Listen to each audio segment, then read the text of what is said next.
시편 32편 6절에서 10절까지입니다. 이로 말미암아 모든 경건한 자는 주를 만날 기회를 얻어서 주께 기도할지라. 진실로 홍수가 범람할지라도 그에게 미치지 못하리이다. 주는 나의 은신처이오니 환난에서 나를 보호하시고 구원의 노래로 나를 두르시리이다. 셀라. 내가 내 갈 길을 가르쳐 보이고 너를 주목하여 훈계하리로다. 너희는 무지한 말이나 노새같이 되지 말지어다. 그것들은 제갈과 굴레로 단속하지 아니하면 너희에게 가까이 가지 아니하리로다. 악인에게는 많은 슬픔이 있으나 여호와를 신뢰하는 자에게는 인자하심이 두루리로다. 너희 의인들아 여호와를 기뻐하며 즐거워할지어다. 마음이 정직한 너희들아 다 즐거이 외칠지어다. 아멘. 6절부터 보십니다. 이로 말미암아 모든 경건한 자는 주를 만날 기회를 얻어서 주께 기도할지라. 진실로 홍수가 범람할지라도 그에게 미치지 못하리이다. 아멘. 6절에 경건한 자가 나옵니다. 어떤 사람이 경건한 사람일까요? 예, 우리가 지난번 32편 1절에서 5절까지 보았습니다. 1절, 2절, 5절에 나오죠. 하나님 앞에서 자기 죄를 자백하는 사람, 허물을 자복하는 사람, 죄악을 토설하는 사람, 그래서 하나님께 정죄를 당하지 않는 사람이 경건한 사람입니다. 모든 경건한 자는 주를 만날 기회를 얻어서 주께 기도할지라 합니다.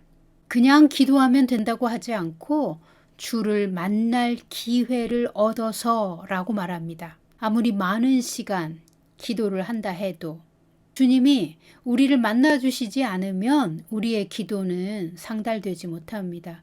왜 주를 만날 기회를 우리가 얻어내야 합니까? 하나님과 우리의 관계에 죄나 허물이나 죄악은 장애물이 됩니다. 우리가 죄를 품고 기도하면 하나님은 듣지 않으십니다. 모든 순간에 진실한 마음으로 하나님 만나기를 원해야 합니다. 우리가 하나님을 만나고 싶어도 허물과 죄와 죄악이 방해하기 때문에 주님을 만날 기회를 얻으려고 애써야 합니다. 하나님은 의로운 사람을 좋아하십니다. 죄를 씻지 않고 용서를 받지 않고 교만하게 사는 사람을 대적하십니다. 하나님이 가까이 만나주시는 사람은 겸손히 하나님의 얼굴을 구하는 사람입니다. 우리가 주님을 만나려고 애쓰고 힘써서 주님을 구해야 합니다. 히브리서 11장은 부지런히 하나님을 찾는 사람에게 상을 주신다고 말합니다. 부지런히 하나님을 찾는 것, 이것이 믿음이고 겸손입니다. 그렇게 부지런히 하나님을 찾는 사람에게 주시는 은혜가 있습니다. 우리가 주님과 친밀해질수록 하나님은 올바른 훈육으로 이 세상의 아버지가 자기의 아끼는 아들을 대하듯이 가르쳐 주십니다. 주님은 우리의 죄를 드러내 주시고 허물을 폭로하시고 죄악을 계시하여 주십니다. 그런데 사람의 본성은 쉽게 자기 죄를 깨닫거나 인정하는 것이 어렵습니다. 대부분의 사람은 자신의 잘못이나 작은 실수조차도 인정하려고 하지 않습니다. 그러나 하나님은 의로우시고 거룩하셔서 사랑하는 아들이 하나님처럼 의롭고 거룩하기를 원하십니다. 그래서 예수님을 우리에게 내어주신 것입니다. 이 세상의 부모도 건전한 생각을 가진 부모라면 부모가 아무리 많은 재산을 가지고 있다 해도 만약 자식이 도박으로 재산을 모두 날리는 상황이라면 그 자식에게 아무것도 주려고 하지 않을 것입니다. 그것이 정상입니다. 하나님도 우리가 하나님의 선한 것을 받을 수 있는 온전한 수준으로 성장하도록 훈육을 하십니다. 그 다음에 복을 주십니다. 그래서 하나님의 말씀을 듣고 깨닫는 것이 가장 큰 은혜입니다. 하나님의 영광의 빛이 우리 영혼에 비춰질 때 우리는 하나님의 말씀을 깨닫습니다. 하나님의 영광의 빛이라는 것은 하나님 얼굴에서 나오는 빛인데 하나님이 우리의 믿음을 보시고 우리 영혼을 향하여 미소를 지어주시는 것입니다. 그러면 그 영광의 빛이 하나님의 얼굴에서 나와서 우리 영혼에 광선처럼 비춰지고 그 빛은 우리에게 진리를 깨닫는 깨달음을 주는 계시가 됩니다. 하나님의 은혜 없이 사람은 아무리 똑똑해도 마치 똑똑한 바보처럼 정말 중요한 것을 깨닫지 못합니다.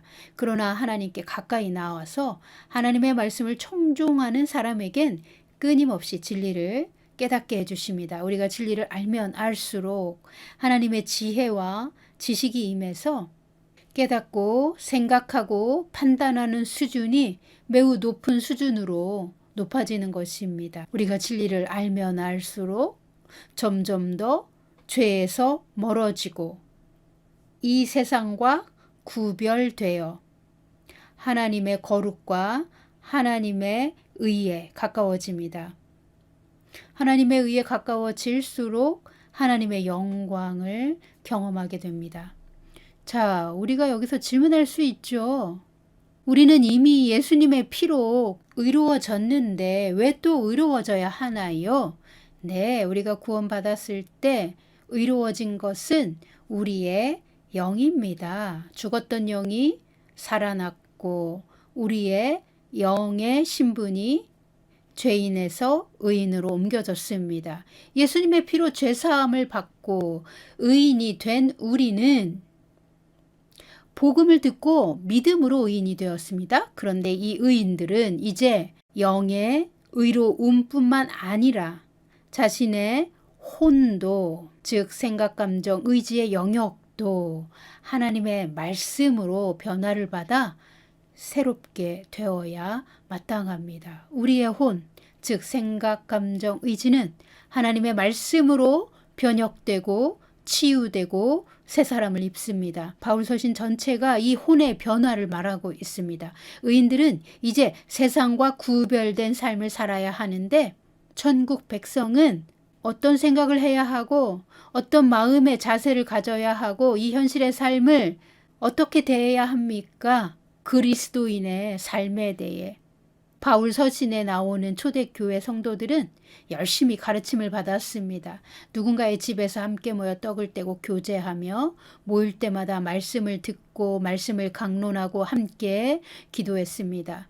다윗이 6절에서 주를 만날 기회를 얻어서 주께 기도할지라 합니다. 우리가 주님의 영과 만나야만 우리의 기도가 하나님께 상달되기 때문에 주를 만날 기회를 얻어서 기도하라고 권면하는 것입니다. 많은 사람이 하나님께 기도할 때 이전 세대가 보여준 대로 우상에게 빌듯이 기도합니다. 나 혼자 일방적으로 내가 원하는 것만 말하는 것은 하나님이 원하시는 기도가 아닙니다. 그러나 우리 의인들은 살아계시고 우리와 함께 하시고 우리와 인격적으로 교제하시는 좋으신 하나님 아버지에게 기도합니다.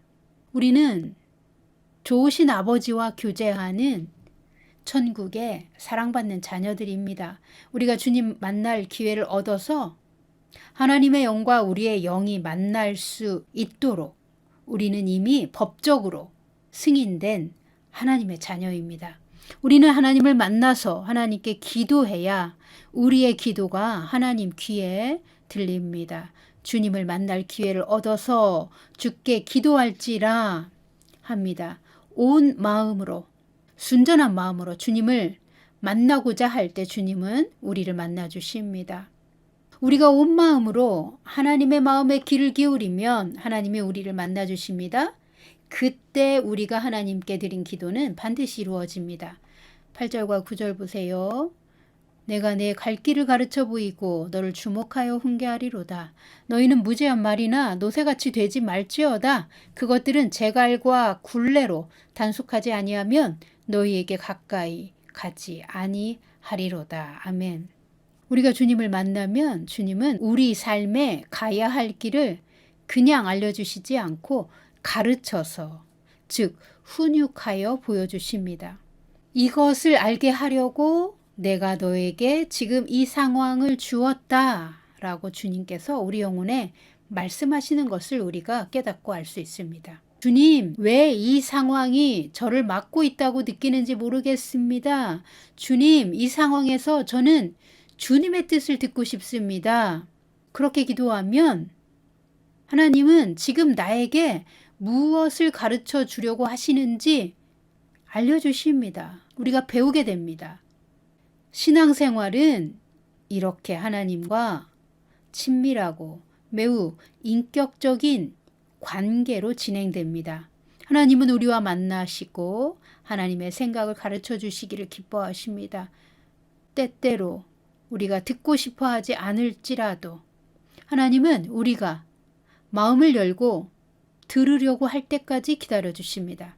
그러므로 의인들은 하나님의 눈을 피하여 숨거나 하나님의 교훈 없이, 하나님의 명령이나 지시 없이 자기 마음대로 사는 삶을 포기하고 사는 현명하고 지혜로운 사람들입니다. 8절 또 봅시다. 내가 너를 주목하여 훈계하리로다. 아멘. 우리를 항상 지켜보시고 우리가 잘 되도록 교훈을 주십니다. 하나님의 훈육을 받지 못하면 히브리서는 사생자라고 말합니다. 히브리서는 하나님이 사랑하는 자를 자식을 돌보는 이 땅의 아버지처럼 훈육하신다라고 합니다. 하나님도 우리가 이 땅에서 잘 되도록 우리를 훈육하십니다. 우리를 사랑하기에 우리에게 깊은 관심과 애정을 가지고 주목하여 바라보시면서 개인적으로 훈육하십니다. 9절 보세요. 너희는 무지한 말이나 노새같이 되지 말지어다. 그것들은 제갈과 굴레로 단속하지 아니하면 너희에게 가까이 가지 아니하리로다. 아멘. 무지한 말이나 노새는 사람의 말을 알아듣지 못하기 때문에 제갈과 굴레로 단속합니다. 입에 물리는 것이 제갈이죠. 굴레는 제갈과 연결되어 목과 몸을 감는 줄입니다. 주인이 그 줄을 잡아당기면 꼼짝 못하고 멈추도록 단속하는 제어 장치를 해야만 마부의 의도대로 움직입니다. 말의 속성은 무조건 앞으로 달려나갑니다. 노새는 좀처럼 움직이려 하지 않고 주인이 억지로 끌고 나가야 합니다. 그런데 우리에게 무지한 말이나 노새같이 하지 말라 하신 이유는 열린 마음으로 겸손하게 하나님의 음성에 귀를 기울여 하나님의 인도하심에 순종하라는 말입니다. 그러면 하나님께서 우리 인생의 갈 길을 가르쳐 주시고 보여주시고 우리 영혼과 삶이 모두 잘 되도록 하나님의 훈육을 주십니다. 우리 영혼이 잘 되면 몸도 잘 되고 범사에 복을 받습니다. 10절 보십니다. 악인에게는 많은 슬픔이 있으나 여호와를 신뢰하는 자에게는 인자하심이 두루리로다. 아멘.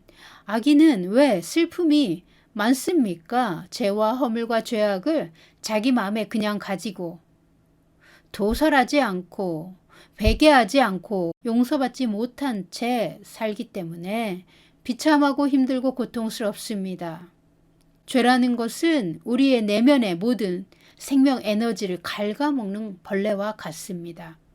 우리가 비록 하나님의 나라와 의를 위하여 핍박을 받는다 해도 우리가 하나님을 바라보면 참을 수 있습니다. 그러나 악인은 아무리 좋은 것을 주어도 그 마음이 지옥이기 때문에 슬픔이 많습니다. 악인은 하나님이 자신을 사랑하지 않는다고 믿기에 슬픔이 넘칩니다.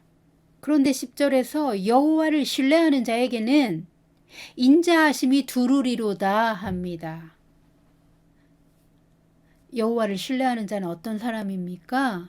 시편 32편 전체 내용에서 여호와를 신뢰하는 사람은 죄를 자백하고 허물을 자복하고 죄악을 토설하는 사람입니다.